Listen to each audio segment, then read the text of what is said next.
Hello my dear students, welcome to my SST class. I hope you all are doing great. Today we'll start a new chapter from the geography, and that is chapter 7, our country India. So what are the objectives of this lesson? We are going to discuss about the brief introduction of India, India's location, India's neighbors, political and administrative divisions, physical division. Today we'll learn about the introduction of India, India's location, India's neighbor. So let's start with the first topic for today's class, and that is introduction. India is a country of vast geographical expanse with the Himalayas in the north and the Arabian in the west, the Bay of Bengal in the east and Indian Ocean in the south. Okay, so it is 3.28 million square kilometer in area, means the land masses. The north-south extent from Kashmir to Kanyakumari is 3,200 km, while the east-west extent from Arunachal Pradesh to Kutch is 2,900 km. I am going to repeat. The east-west extent from Arunachal Pradesh to Kutch is 2,900 km. It is 7th largest country in the world. Okay. So I am going to repeat again. The area of Indian landmass is 3.28 million square kilometer. North-south extent from Kashmir to Kanyakumari is 3,200 kilometer.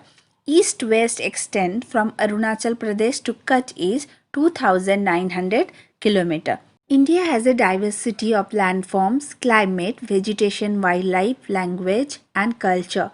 With a population of 120 crores, India is the second most populous country in the world.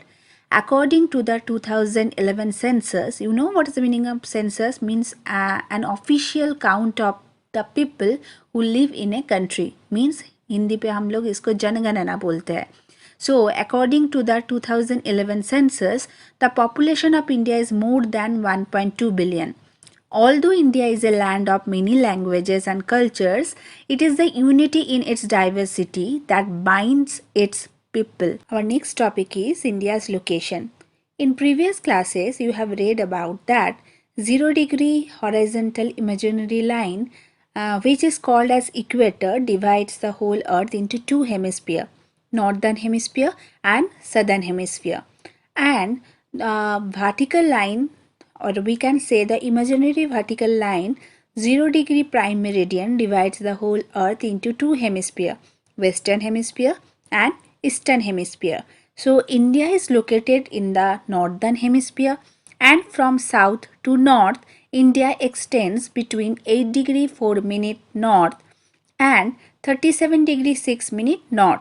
Means between 8 degrees and 4 minutes and 37 degrees and 6 minutes in the northern hemisphere.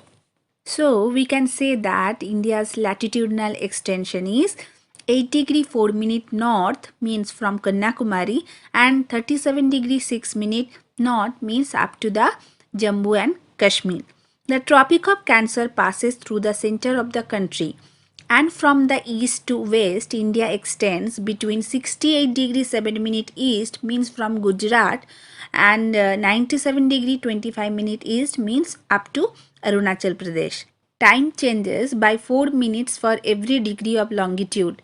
So due to the vast difference of 29 degrees between 68 degree 7 minute east and 97 degree 25 minute east, there could be a difference in local time of two places.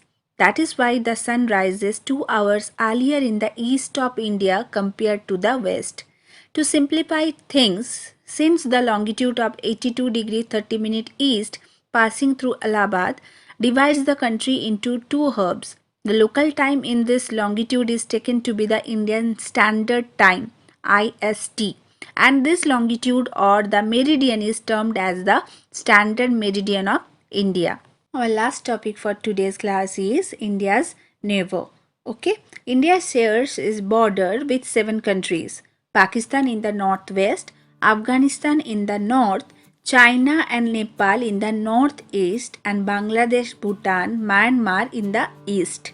The island countries of Maldives and Sri Lanka in the south are India's island neighbors.